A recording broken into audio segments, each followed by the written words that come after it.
Hi everyone and welcome.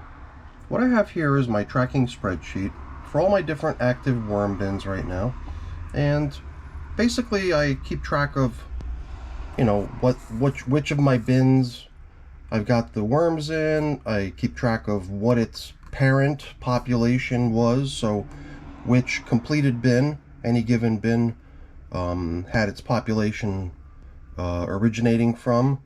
I've got start dates, I've got completed dates, and I've got records of each feeding as time goes on.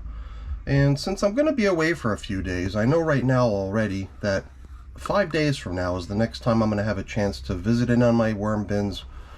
And after that, I've got a few days where I'll be home, and then I'm going away again for a couple days. So I was turning to my spreadsheet to try to map out a good, realistic game plan, if you will, for checking in on each of my bins over the next few opportunities when I'll have time to do so, and just mapping it out in terms of what I'm doing when, just so I don't, let it get to me, because I'll be thinking to myself, well, where is everything? So I actually visited all of my old videos, checked out how things were doing, and it did seem like the video that I'm going to do today, or the check-in that I'm going to do today, is with my newest European nightcrawler bin, which is 17 days of age at this point. And over here you can see the number 2 indicates the number of feedings that it's received, but the first feeding is always the feeding that counts the food that the bin was originally built with. So since the worms were populated into the bin, the bin received 1 feeding, which was at this point 11 days ago. And I did check in on that bin just 3 days ago when I put the last batch of worms into there. And at that time I thought about feeding, but I found an old, almost completely intact, pretty much a completely intact banana that I had placed in there. And it had sat in there for about a week's time or so, or more. And the worms never breached the peel, so the inside of the banana was pretty much complete. So 3 days ago, all I did was I opened up that banana to kind of cut the worms loose on it. But it was really the only leftovers from that feeding 11 days ago, and I would think that in 3 days, those worms probably did away with the majority of that banana. So I figured before I go away, I'm going to check in on this bin. I've got some food. Those foods that I've got set aside, well, they're not frozen like they usually are. They're just some stuff that my mom contributed to the wormery that she gave me yesterday when I went there for dinner.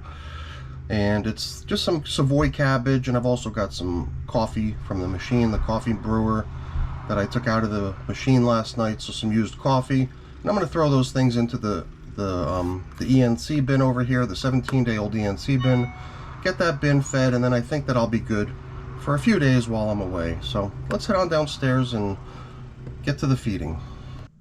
Oh, it looks like in addition to cabbage leaves and coffee, the worms are also getting some potato peel.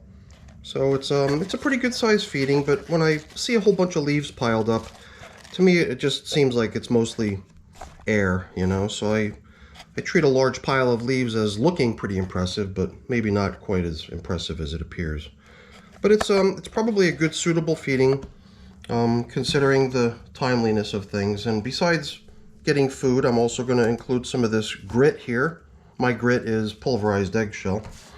And other than the feeding, the system's also going to get upgraded with some cardboard coverings, as well as a couple fresh pieces of newspaper to cover up with, because the last time we were in here, I did leave it covered with plastic, but we're now in the summer months, and the humidity has definitely gone up, and it's usually in the winter months when the heater is running in the house that the air in the house really dries out a lot. But now that it's summer, it feels like the air is a lot more humid within the house. And the material in my bins just doesn't seem to have the tendency to dry out the way it normally would, as it would in the winter time. So I thought that, since I don't really have a whole lot of bedding set aside for this feeding, I thought that I would recycle these old paper coverings before putting those 2 fresh pieces on top, and that we would include these 2 pieces of paper right here as the bedding to go hand in hand with today's feeding. So I I guess we can move these out of the way briefly until we get things to the point where we need them. So the real reason for the plastic coverings was that when I went in here last, I put in lots and lots of dry paper, dry leaves. I think out here on the side there was a whole bunch of dry paper loaded in. You can see it's still even a little bit dry. Leaves, even the leaves are still a little bit dry, but they're I think they're damp enough to not become a hazardous situation for the worms at this point, hopefully. I mean, you can see right there's a worm exploring it. So I believe if it was too dry, then this worm would not be hanging out over here within this shredded newspaper. I think they would steer clear if they found this to be too dry for their liking. So I think the plastic has done its job in terms of helping to hydrate the more dry materials that I loaded into this bin last time. Here's another scrap of leftover food, piece of banana peel, or the stem of a banana. So I think going forward we should be satisfactorily covered by using only the newspaper and cardboard. But naturally, if we do find that we're losing, excess moisture, losing it to evaporation, we could always return to using the plastic coverings. But today we're going to demote the plastic covering as the de facto covering for this container and replace it with cardboard and paper. Here too, you can see worms right beneath the material, the dry materials that were loaded in here last time.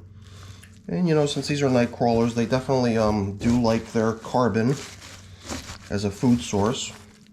And all that fresh bedding, even though it's all pretty much sterile materials loaded in here only a few days ago, it seems like the worms are completely content to be hanging out over there within that stuff. So I've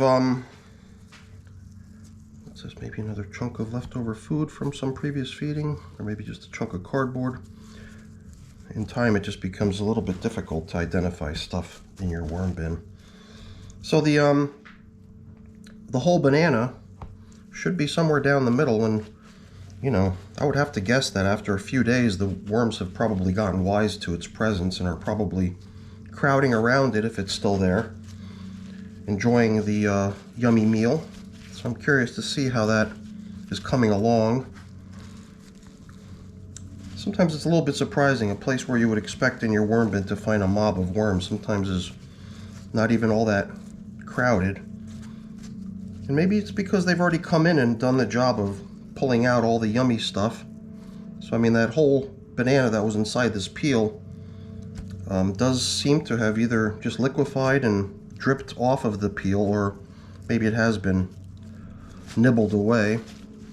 But it does seem a little bit unusual that there's not a whole bunch of worms, crowded all over the banana peel. But I didn't really expect to find much more than the peel. And it's actually falling apart. Oh, look at that. Even a piece of the banana is still in here, kind of holding together as a whole piece still. So there's actually leftovers of the banana, which I'm a little bit surprised to find.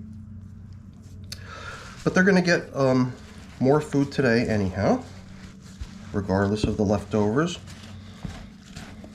And I've usually always frozen all the foods that I've given my worms recently, but on this go around we're just going to deviate from the norm a little bit. Here's a mango seed. I just like to sometimes try to see if I've got the if it's broken down to the point where I can just snap it or crush it in my hands. This, I think, was actually a used coffee filter that was attempting to indicate where the last feeding had occurred. If we don't forget, maybe we could just salvage that piece of paper to perform that function one more time, just to indicate that we had fed down the middle, as we usually do. So finding the old feeding area should normally be not too tricky. But as we prepare to lay in today's feeding, I guess we're going to bring these used pieces of newspaper back into play and kind of use them as the foundation for today's feeding. Sort of just drop it in here right beneath where the fresh food's going to be applied. And not only the fresh food, but we'll put in this old food that we found along the way too. Drop it right in there alongside the stuff we're going to pop in there, all the new food that we're going to pop in there. trying to remember where that banana stem was. I think I might have actually buried it over there someplace, so it's fine for it to just remain where it was. This looks like another coffee filter. Whatever, we'll just use these scraps of coffee filter as our covering, or as our feeding zone indicator, as I like to call it sometimes. So there's a good amount of bedding laid in right beneath the feeding area. But you know what? Now that I come to think of it, we got a brand new coffee filter here we could use to indicate our feeding area. So guess what? All of these recycled paper scraps, they're all going into the feeding area as bedding too. So if you haven't noticed, my new theme these days is more bedding. More bedding the better. So I'm kind of turning into the Scrooge character, right? Scrooge was always kind of stingy, and then after he saw the light, he started showering Tiny Tim and the rest of the family with gifts. So I'm Scrooge, but I've changed my evil ways. So my worm bins are getting fed a nice generous portion of potato peels, not too many of them, but mostly Savoy cabbage leaves. Here's like a slightly more challenging piece for them to work on. It's like the stem, and here's like a more central piece of the head of cabbage. Some of these more chunky pieces. So I'm sure those won't be gone very quickly, but I got a feeling that these leafy bits are probably going to get chewed up pretty fast. And to aid in that fast feeding action, we're going to give them grit. Because the worms definitely need grit to break down the foods that they consume. Although I've seen plenty of worm channels where people run their worm systems without any grit, and the worms do just fine. So I think we sometimes tend to coddle our worms and assume that they need this, they need that, they need all these different things, but in the end they don't need a whole lot from us. They can get by just fine. They can get by just fine without our help. So there's not much left to do here. I guess I'm just going to try to recycle some of these materials from the outer edge to cover up with a bit. But I'm going to try to get some of these more unnatural types of materials, such as the paper and cardboard, down low. I just have this sort of preference to have more natural looking materials out on the surface of my bins, like leaves. I mean, I do have a big box of leaves right behind me on the shelf. So maybe we'll even go that extra mile and give them even more bedding by just sprinkling some nice leaves across the top of the container to really dress it up for them and create a nice homey atmosphere for these little guys. But nevertheless, I do like the idea of kind of sinking the paper and cardboard bits down a little bit lower and kind of setting it up so that the next time I pop in, I'm presented with mostly natural looking materials if possible. Personal preference. I don't think there's any particular advantage to following that line of thinking or behavior. So you know what? Let's do that. Let's go grab that box of leaves and throw a little bit more on there. So I just restocked up my supply of leaves over here. I did use them for one other thing since I restocked my supply.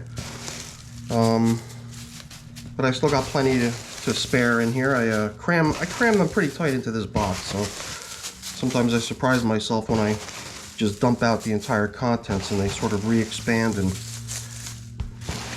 take up a whole bunch more room than I expected. So I'm only taking out little bits at a time, just because I don't think we need much. It's really just cosmetics to cover up the top surface here to make it look pretty. And you know, it is very tempting to kind of go back in here with plastic coverings once again, since I've put in a number of dry materials as bedding, but I don't think I need to worry. I think these materials will also pick up some moisture a little bit from what's below it and become cozy enough that the worms might end up coming up to hang out on them a little bit, or at least check them out a little bit.